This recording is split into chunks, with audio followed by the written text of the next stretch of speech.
read all the details. I did multiple times. I wish I didn't have to. I did. It was horrific. And Brock Lesnar was named as part of the lawsuit. You might be wondering, well, so what? He was named. Okay. I'm going to paraphrase a little bit of the lawsuit here because I remember it vividly. All right. Vince McMahon would take pictures of this woman and he would send them to Brock Lesnar. And they were explicit pictures. I believe there was one excerpt in the lawsuit where he had asked her to take pictures in the bathroom, or maybe when she was even using. I don't want to get into that. It's disgusting. Okay, and apparently, if you believe the lawsuit, and from what it sounded like, at least the last time I read it, they were essentially using Janel Grant as a bargaining chip for Lesnar to resign. As in, hey, if you resign, you can have her for however. Just like she was allegedly passed around to Vince McMahon's physician friend, just like she was passed around to John Laurinaitis, who reportedly is now going against WWE and Vince McMahon when it previously seemed like they were on the same side. I mean, these are really dark details. I know you're tuning in for SummerSlam reaction here. But folks, like, this is the reason why I'm disgusted right now. And look, I'm not disillusioned by what I was watching, right? It's a MAGA company. They had Trump all over on the pay-per-view this weekend and everything else, and the President's Fitness Challenge and all this other BS and everything else. And now WWE's owned by the same company as UFC Endeavor, which has strong ties to Trump and that regime and everything else and whatever. Right? Like, I'm not disillusioned, right? Like, I've covered MMA for many years. Like, even before all this glazing, like, Dana White was pretty clear on his stance, and you kind of get used to it. You get used to compartmentalizing it. It's like, whatever, it is what it is. I mean, look, I covered the NFL. The NFL has some affiliations, let's just say, I don't agree with, but you do your job. It's whatever. Okay. I put the athletes first when I do interviews and everything else. But it's just, this is just so blatant. And as Alex Schmidt said right here, shout out to them. They said right here, Trump is president. Diddy got a slap on the wrist. Of course, Diddy brings Brock back. Yeah, and Ghislaine Maxwell, whatever the hell her name is, the scumbag sex trafficker that should also be buried under the jail, is apparently being moved to a much lighter, calmer, safer facility, despite also aiding and abetting Jeffrey Epstein. This is the year of, like, shitty men, like, getting away with things. So anyway, did Brock Lesnar technically, if you read the lawsuit, partake in schmex trafficking? I don't know. But he was a close, or maybe still is, a close friend of Vince McMahon's, who is directly accused of sex trafficking. And WWE is also a part of the lawsuit, by the way. This isn't separate. That's Triple H likes to say. And you just bring this guy back. Yeah, no bueno for me. No bueno for me. I think, lately I've been doing a lot more historical stuff using my useless wrestling knowledge. It apparently isn't so useless, and y'all have been liking some of, like, the classic SummerSlam stuff I've been doing. So I will probably lean towards doing more of that moving forward. Still covering some news here and there. Obviously trying to give AEW some love too when, time allows. Life's busy these days, but yeah, it's just it's super tone deaf. It's super gross. Of course, fans popped because, yeah, of course they'll pop. The same fans that apparently booed Trump on screen cheered the guy in the sex trafficking lawsuit. Make it make sense. I don't know, but to me, it's pretty gross. To me, it puts a black eye, a stain on what should have been a great night for John Cena. And I saw some people, reach out to me in a group chat I have with a couple of people who are well connected, who were like, well, it sounded like Cena wanted to wrestle Lesnar one more time before he retires. You know what? Sorry. Let's throw cold water on the John Cena retirement tour. He has said multiple times that he still loves Vince McMahon and that he supports Vince McMahon. Okay, even if Vince McMahon wasn't engulfed in this lawsuit, right? That's been going on for a couple years now. He is, at the very least, I think, partially responsible for the death of Ashley Massaro. We never got the details on her alleged SA. From WWE anyway, right? I guess they claimed it didn't happen. He paid. Did he pay like $10 to $11 million to former female referee Rita Chatterton, who they erased from history as the first female referee in WWE? I mean, I don't know. Like, Do you pay $11 million? Do you pull a Shannon Sharp if you're innocent? That seems like a lot of money to spend, right? He paid her off right before the sale to TKO, or I guess like technically the UFC WWE merger, merging into TKO, and Endeavor took over. However you want to describe that economically. Like even before all this, it's just like, all right, like, you know, like you could say, no, I appreciate like the opportunity you gave me, blah blah, but to say like you love him and this and that, like it's gross. It really is gross. And look, I grew up watching John Cena, like all y'all. You know what I mean? I love watching him in movies and everything, and I appreciate the philanthropy he's done outside the ring. But yeah, it's very, but like he's got a say in who he can work with, right? So between working with Brock, professing his love for Vince McMahon, yeah, it just really leaves a stain on John Cena's legacy, not as a wrestler, but as a person. Quite frankly, it really does. And honestly, like he should kind of be ashamed of himself and all these people involved for bringing Brock back and continuing to publicly glaze Vince McMahon should be ashamed of themselves. And I know he's not the only one. Look, Mark Henry's put his foot in his mouth. He made some comments that were equivalent to being a rape apologist, straight up. You've had other people in the past, and I don't know if he still feels that way, but I remember Bobby Lashley did an interview where he's like, "Oh, I like Vince. I love Bobby Lashley, but like, come on, man. Like really?" Even Bryan Danielson years back made some comments on, Vince McMahon and love and this and that. And I think he's walked them back since, but it's just, I don't know what it is with wrestlers thinking that a promoter who did not give them medical benefits, who did not give them any pension, who did not allow them to unionize, who can measure it with how much WWE took in, like the company. Like, I don't know what kind of relationship they have with the guy who pretty much criminally underpaid most of these people their whole careers. Like, to think that he's a father figure. If he was a father figure, he'd give you benefits. If he was a father figure, he wouldn't cut you. If he was a father figure, he'd still be paying you and making sure you're earning money to this day. If he was a father figure, he wouldn't have been exploiting your colleagues and then cutting them unceremoniously. If he was a father figure, he wouldn't have cut multiple pregnant women at a time. I believe he released Dawn Marie once when she was pregnant, and he released Jackie Gata, Jackie Haas, when she was pregnant as well.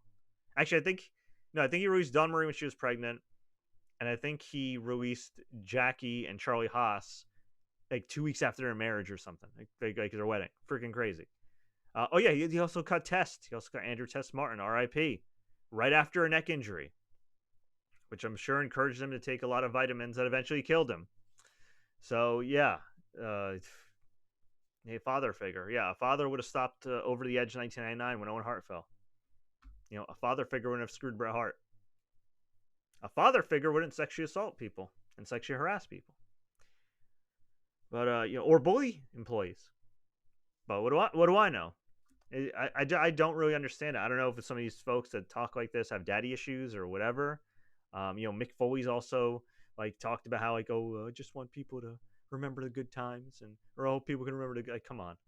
And Mick Foley's a guy who's actually raised money for organizations of victims, and he says that. So look, I know it's not just John Cena. It's a lot of people. It's a lot of fans that don't care or that try to rationalize it in some way. You're thinking that Vince McMahon's this nice old man, or Brock's just this wrestler who got mixed up with some extramarital thing or whatever else. But it's just a bad look. It's just a bad look. And if you really want to just put all that aside, which I don't know how you can, but if you want to put all that aside, just creatively, it's boring. It's really boring. It was entertaining before all this real life stuff, like 2004, 2012, 2014, even 2015. But we're way past that point. Like, do you really need Brock? You want to have like Obafemi confront him? That would have been cool. Why not have Trick Williams confront him? That would have been cool. Ethan Page, maybe? Something different? Yeah, this to me was just super lame. I was not a fan of this at all.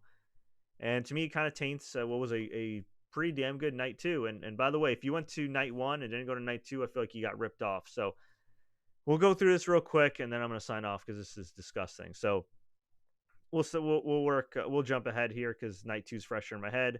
Naomi beat Rhea Ripley and Io Sky via pinfall in a triple threat match to retain the Women's World Championship. The names are so confusing. Just calling like the Raw and SmackDown title. I can't keep up. But great match. I don't know what these three have to do to get more. Honestly, I don't know what the top women in WWE have to do more in order to get consistent main events on PLEs. I'm not saying they should have headlined over John Cena, but come on. You don't think Rhea Ripley's earned a few pay-per-view main events? You don't think Io Sky has, Naomi, outside of Evolution? Like, come on, man. But great match. Naomi got the win when she pinned Rhea Ripley with the tights after Rhea hit a super riptide off the top on Io Sky. But hey, it's triple threat, so it was all legal. Best match of the night for me, Wyatt 6, Dexter Lumis and Joe Gacy beat Andrade and Rey Fenix, DIY, aka Johnny Gargano and Tommaso Ciampa, Axiom and Nathan Frazier, Motor City Machine Guns, Shelly and Sabin, and the Street Profits, Angelo Dawkins and Montez Ford, to retain the tag team titles. This tables, ladders, and chairs match was insane.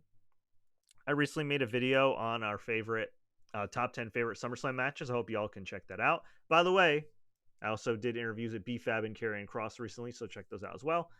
But I named, the original TLC as part of that list. But this is right up there, man. They did some innovative stuff. There was a crazy spot. I mean, B-Fab interfered on behalf of Street Profits. Candice interfered on behalf of DIY. And Candice got thrown off a ladder, through a ladder on the floor.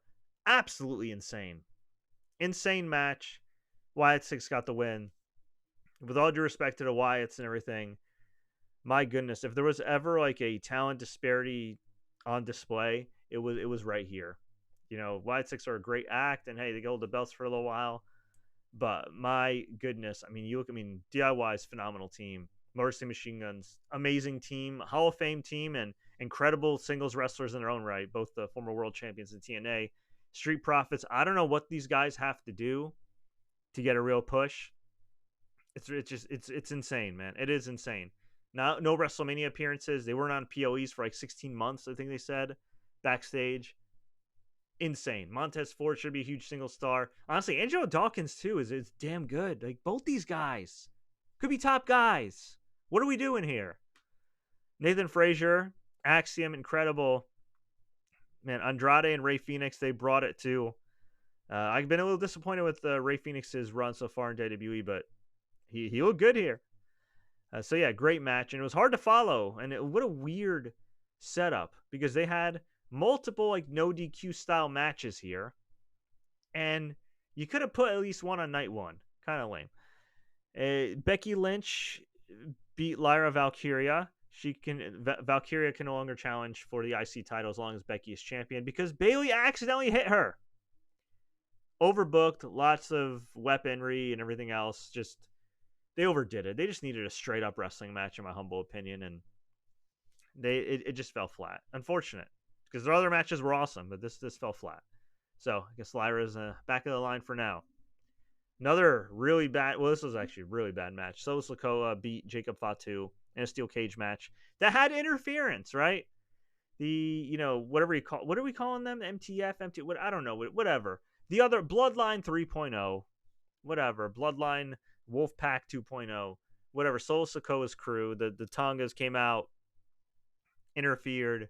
You had JC, you had Tala Hikuleo, you had not Tamatonga, whatever the other one was, Tangaloa or Tonga. I can't keep up. You know who I'm talking about. Solo's guys handcuffed Jacob Fatu.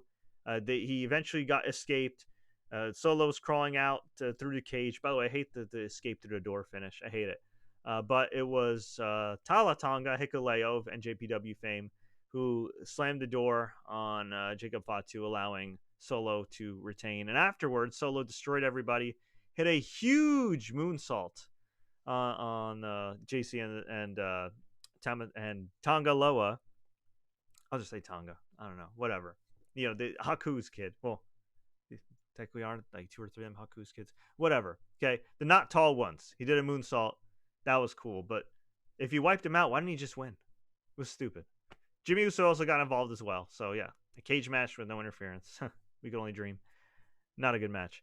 Dominic Mysterio and AJ Styles. 10-minute match. Really good. Dominic got the win by unzipping his boot. AJ pulled it out by accident. And then Dominic used it as a weapon. Hit the frog splash. Got the pin. A lot of Eddie Guerrero callbacks. AJ Styles came out with the lowrider. This was actually a really entertaining match. They just did what they had to do. They didn't try to overdo it. They didn't try to do these crazy spots. Very well done. Crowd was hot for this. And Dominic continues to get big pops. I feel like he's going to be a top babyface in the future. And then, as I mentioned before, Cody Rhodes beat John Cena in a fantastic main event match. This was a street fight. Very, very, very weird dynamic, given the fact that, again, John Cena just randomly turned face, essentially saying his heel turn was a fail, which it was. And yet these guys went 37 minutes and 45 seconds. Good Lord. John Cena in 2025 went almost 40 minutes. He did great. Great match, great moment. Cody Rhodes was emotional. Won a second WWE title. And then Brock comes out and ruins everything. So, F these guys. Anyway, we'll go to night one real quick. Hint, it was not as good as night two. Roman Reigns, Jey Uso beat Braun Breaker and Bronson Reed via pinfall. Really good match. Roman Reigns even did a crazy dive where he clearly overshot Braun Breaker and Bronson Reed. Luckily, he was okay. Bronson Reed also did a crazy dive. Luckily, he was okay. Charlotte Flair and Alexa Bliss beat Raquel Rodriguez and Roxanne Perez for the women's tag team titles. Decent match, a little clunky in some spots, but crowd was hot, and the Alexa-Charlotte partnership's looking good, and honestly, I'm fine with that. I don't really want to see Alexa Bliss in singles action. You know what I mean? Been there, seen that. Nothing against her. I just feel like right now the division has a lot of new blood, and, you know, if you told me, hey, you got to pick between watching a Stephanie Vicaire singles match or Alexa Bliss, I'm going to go Stephanie Vicaire or Bianca Belair or whoever. You know, I mean, Alexa had her time to do her thing. I'm sure she'll get another singles run down the road, but I think this is fine. You know, and Charlotte Flair, same thing. You know, she's been in the title picture pretty much her whole career. A nice little detour here. Still in the title picture, but with the women's tag team titles, I'm fine with it. Sami Zayn beat Karrion Kross. Karrion Kross, as y'all know, friend of the show. One of the first active WWE superstars I interviewed. Really nice guy. Thought they had a solid match. I thought this could have used like some. This is the match where I think it could have used some stipulation, like something like with no DQ or whatever to test Sammy's morality or whatever. But in the end, Sami got the win. Haluva kick. He said they're done, and that was it. There's rumors Kross might be leaving WWE. His contract might be expiring. I think they re-signed him. I have no inside information, by the way, but I would think they re-signed him if they were promoting his book on air. I don't know. Maybe they're just doing a courtesy. I mean, also, let's keep it real here. People say Triple H can decide who to let go, who to hire, who to let go. I think yes to an extent, but I mean, Nick Khan's really the one pulling the strings. And if Nick Khan wants to let Karrion Kross go, then he's going to do that. Hopefully, he doesn't. But yeah, we will see. I guess time will tell, right? Tiffany Stratton defeated Jade Cargill, one of Jade Cargill's best matches. I didn't realize it only went like 7 minutes. I personally would have had Jade Cargill win. I think Tiffany did a good job of carrying Jade here. But I'm just not feeling Tiffany as a babyface. I think her promos have been weak. Her matches are usually pretty good. She's a great natural athlete and everything. But I think this is a time for Jade. I mean, I think people got to throw in the towel on thinking that Jade's going to be this great worker. I don't think she necessarily has to be this great worker, but you already invested so much time and money into her. She looks like a superhero. Just book her like Lex Luger. Just protect her. Have her win some matches. Give her a run with the title. Have her be dominant. And maybe have her lose to somebody that's just as...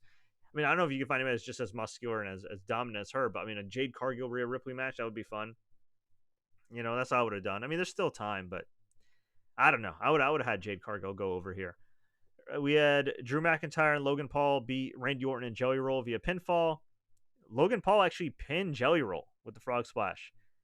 Ugh, Jelly Roll, gotta say, I don't think I've ever heard any of his songs. I don't think I ever will by choice. But I'll give the guy this, even though he's like, you know, I don't know. I feel like every year there's like a new Post Malone variant of white boys with like that are a little chubby with like face tattoos that do rapping and then go to country. But when a black person tries to do that, like Beyonce, people have an uproar. So I was a little like, another one of these guys like Teddy Swims and all these dudes. Like they all mutate. It's like different forms. But I will give Jelly Roll his props. He took a lot of bumps. He sold. He took a bump through the table. Logan Paul dove on him and put him through a table. Like, geez, man. He did a great job selling. Honestly, I'll give him props. He did a better job selling than a lot of these guys. So shout out to him. But I don't need to see him in the ring again. And yeah, and kudos to him for taking the pinfall. Some celebrities would have been like, I don't want to lose. So, hey, I'll give him props there. CM Punk beat Gunther via pinfall to win the World Heavyweight Championship. It was CM Punk's first world title win in WWE since 2011. Of course, he had last held the world title up until Royal Rumble 2013 when he lost to The Rock. And I thought this was a great match. A lot of people liked it. A lot of people said that CM Punk seemed gassed and a step slow. Honestly, I think he was just selling. I mean, look, it was a grueling match. And I mean, Gunther's a grueling wrestler. He beat the hell out of Punk. It was a lot of selling. It was a lot of chops. But I loved how at the end, Gunther got busted open. And I guess it looked like he got busted open the hard way, I think. I don't know. But he looked like he hurt his nose. Punk took advantage, hit a go to sleep. And Gunther's just staggering. And then Punk hit another one. 1, 2, 3, got the pin. As a longtime CM Punk fan, it was great to see. That was awesome. And then the worst kept secret in wrestling, Seth Rollins, came out with crutches, threw the crutches, cashed in, attack. Well, before he cashed in, he attacked CM Punk with the briefcase, destroyed him, hit the the curb stomp. 1, 2, 3, and yeah, there you go. New world champion. What can I say? I know that they're building a long-term storyline and everything else, and Punk will eventually get his. And I would like to think Sami Zayn fits in there somewhere. So I think Sami Zayn should have his Daniel Bryan moment next year's WrestleMania, especially with the Royal Rumble taking place in Saudi Arabia. I would love to see him win the Royal Rumble. But yeah, I don't know. I guess for me personally, this isn't so much in Seth. I'm just tired of cash-ins. I'm tired of like the sudden cash-ins. I kind of liked it when Edge did it. It was novel. When Punk did it, it was like good heel heat. You know what I mean? I don't need to see it anymore. I really don't. Like, I would really like it if they would just and look, the Naomi one was cool, and I'm happy for Naomi. So it's like, it's not, look, it's nice to see wrestlers who I like, especially ones who don't get their due enough, like Naomi, cash in. That's always cool. I'm not hating on that. Happy for Liv Morgan too a few years back, but I would really love to see them go back to, or at least have like a couple like winners, like maybe next year go back to being like, the RVD approach, where it's like, you know what? I'm going to tell you when I'm going to cash in. I'm going to cash in at this pay-per-view and blah, blah, blah. Or like MJF just did, a couple weeks ago. I think he just announced. Didn't he announce like he was gonna like cash in like soon on the show? So yeah, I'm just over it. I'm over the briefcases and everything else. As far as like the injury thing, look, it worked for the fans, which is cool. If you believe reports from Post Wrestling and Wrestling Observer and Fightful that multiple people in the company got worked, as in were lied to. Yeah, I don't think that's really cool, especially when you have a show on Netflix that's saying, hey, look how predetermined we are. Like, I don't get why you have to lie to your colleagues, because it just builds distrust and it's just hokey. And like at the end of the day, the injury didn't play into the cash in anyway. It really didn't. It really didn't. Like, unless he was like going to be on, unless Seth was going to be on commentary or something, it didn't play. And you know what I mean? He just surprises Punk. Yeah, I don't know. Also, we've seen Seth as world champion before. It's cool, but it's been there. We've done that. I'd like to see CM Punk regain it pretty quickly. We'll see. Maybe they'll build up to another Hell in a Cell match. Last time Punk had a Hell in a Cell match, it was an absolutely killer match with Drew.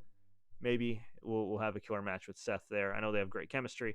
So overall, what can I say? SummerSlam as a whole, thumbs up. Night 1, thumbs in the middle. Night 2, thumbs up match quality outside of a couple things in the middle, but major thumbs down on the ending, as in like the ending of Brock Lesnar, the accused sex trafficker, of attacking John Cena. Yeah, that was not cool. Anyway, let's go to some comments here before we hop off. When Thanksgiving comes around, I'll make sure to bring out the Slim Jim tables. Yep, those are always fun. The sponsor tape. This is the other thing I noticed with WWE lately. It's just everything is overly sponsored. And look, I work in the ad industry. I get it. It's fine. But like, they go way overboard. Things seem way too sanitized. Like Slim Jim tables. Like, come on. Come on, man. So yeah, I don't know. I'm not a fan of Brock returning. Not a fan of essentially with this action saying F you to their female fans and to any fans of theirs that have been victims of abuse. Will most fans care? I hate to say it, probably not, but hey, in my case, I'm not really feeling it. So, but I want to hear from you. What do you think about Brock Lesnar's controversial return? What do you think about SummerSlam? Let me know. Leave a comment below. If you enjoyed this video, please think about subscribing. Like I said, not only do we cover current events, but we also cover history of WWE, history of pro wrestling. I just did some historical clips on SummerSlam. I'll be uploading some more stuff down the road. And I did recent interviews with the likes of B-Fab, Karrion Kross, Casey Catanzaro, Caden Carter, List goes on and on. I also uploaded a classic interview with AJ Styles. Yeah, I've been doing this for a while, folks.